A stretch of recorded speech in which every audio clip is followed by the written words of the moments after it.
And welcome back to more Kirby Star Allies. Last time we went through Planet Caverna, exploring everything there was to offer, and fought 2 recurring bosses at Marine Moon. So this time we're heading into Grott Moon, which is actually a pretty cool level. I'm likely to miss the puzzle piece though, to be honest, for reasons we'll get into in a bit. But hopefully we don't.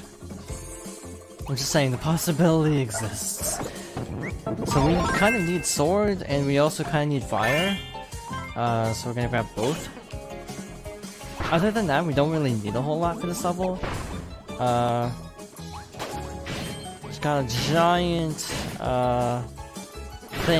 chain, and a friendly platform.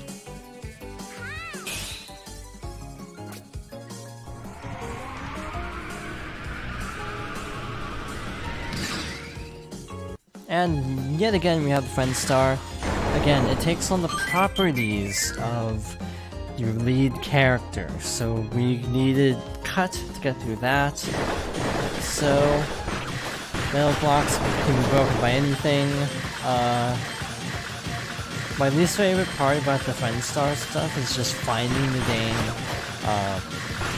picture piece, because I find it exceedingly difficult to actually find them in these levels.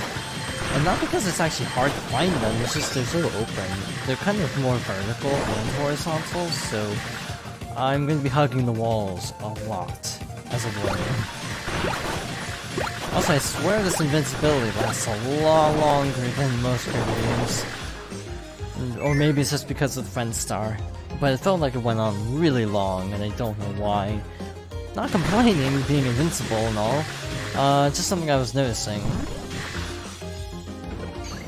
So we need to swap over to Burning Leo in the lead, no pun intended, in order to get through the ice. So here's a cool little sequence.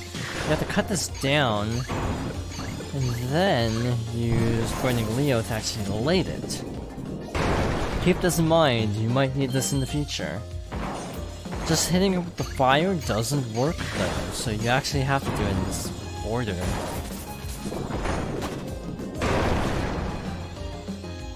So breaking these allows you to get more items. I wish there was a better way to switch. That was slightly less cumbersome. Again, if you're not in the lead, you can still control some things. You can still help fire enemies, even if you're not in direct control, so that's cool, I find. Here we go. This is suspicious as heck. This little hidden alcove. What lies here, pray tell? I think you can probably guess. It is the picture piece, the rare picture piece to be precise. And I don't know how I remembered this. I think I just saw those blocks and got suspicious. Because I don't actually remember where that was. I just kind of guessed and it worked out perfectly fine, so hooray for fortuitous guessing, I suppose.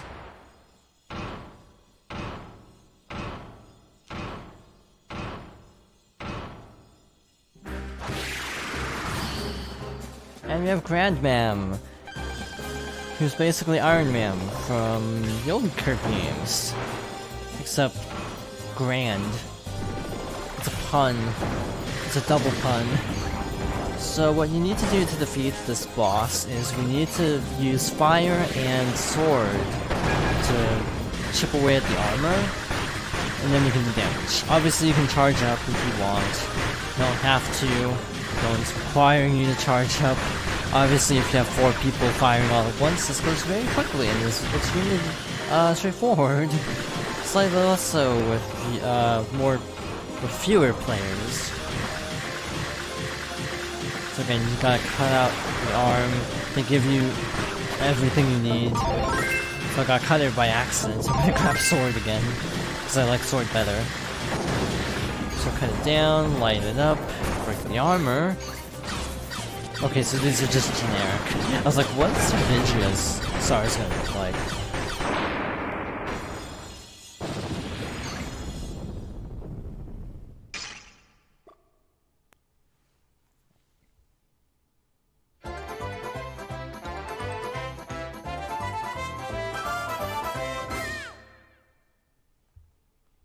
pretty straightforward level. Wow, that was actually really short, I find. Some of these I find the moons really short, and the regular levels actually kind of lengthy. Anyway, this is obviously reflective of Squeak Squad and Kirby and the Amazing Mirror, two fantastic games, if you ask me. Again, I think I've gushed enough about Squeak Squad in particular, but Amazing Mirror I also have a lot of love for. Again, wouldn't exactly recommend that for a new player, but it's a phenomenal Kirby game, especially if you somehow have like 4 people with Game Boy Advance cables and Game Boy Advances. You could hypothetically hook up 4 GameCubes, I guess, if you're crazy enough. Anyway, next level.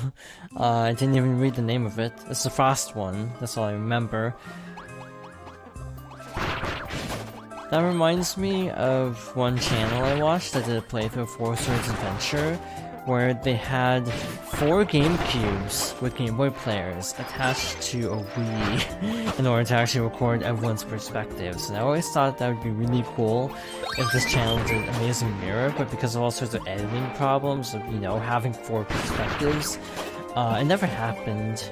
I don't think it will happen just because of how much of a headache editing that would be. And I don't blame them. So we have a new mechanic here. Sorry Burning Leo, you're no longer of use to us. So, we need the Blizzard Cutter. The property of the Blizzard Cutter is really quite simple, actually. You can kind of control it. It kind of bounces a lot more, I think. Also, it can cut those fire ropes. That's actually the gimmick, I think. I think the regular cutter still bounces, so that was actually not the point. The point was to cut the rope. But again, you can kind of bounce it off walls and do all sorts of cool moves with it, which is pretty neat. Not the most useful thing, but nice. I'm not sure how helpful having a Blizzard Cutter would be in an ice level, but I guess we'll find out. I like being able to freeze all the enemies, because that makes them less of a hassle to deal with. Like these guys, they can be easily dispatched with electricity as well. Water and electricity don't mix. Just ask Pokemon. So, my one little gripe about a lot of things in this game is subtlety. Where is it? I feel like some of these doors are a little bit too out in the open. Okay, so here's where we need to get really fancy with our Blizzard Cutter. Like that. Pretty nice. This should be, yep, this is the switch. I'm gonna be real with you, I forgot there was a switch in this level. So that worked out nicely. But yeah, I was talking about the length. I've been talking about the length of the game a lot, and honestly, we're coming up on the end. And we're at like episode like 15 or 16. So it's not like a short game, it's just kind of... Yeah, there's something about this game that doesn't feel as long, and I don't know why. Because it is actually just as long as all the other Kirby games. There's just some sort of illusion to it. Also, lack of bonus content, I think that's a thing. Like, maybe there are fewer bonus modes. Maybe that's why people thought it was a lot shorter. But yeah, level-wise, it's actually the same. It's just the worlds are divided differently. We have 4 worlds of varying length instead of like 8 worlds of consistently like 5 or 6 levels. So it's just a little bit of a different way of making a Kirby game. I'm alright with either. And again, this is very Return to Dreamland, so if you enjoy that game, chances are you enjoy this or vice versa. But again, definitely with friends, even more so than Return to Dreamland. This is very much a multiplayer game, I'd say, says the person doing it single player. So slight irony to this.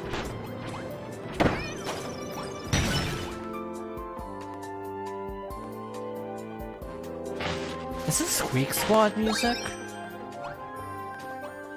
No, this is Kirby's Adventure.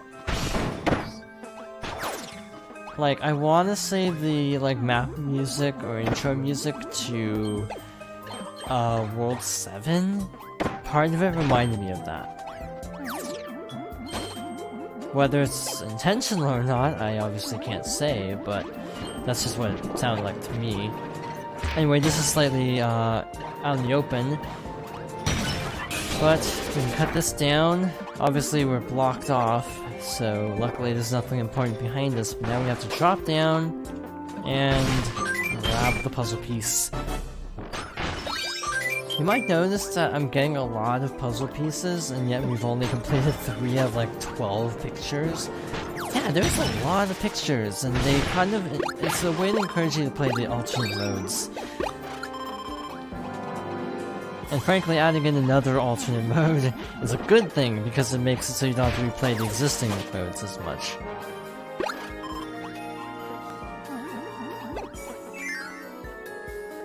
I'm pretty sure this part right here might be a reference to, like, an homage to Kirby's Adventure, but I'm not 100% sure. It also is giving me Thousand Year Door vibes. Not Thousand Year Door, Partners in Time vibes.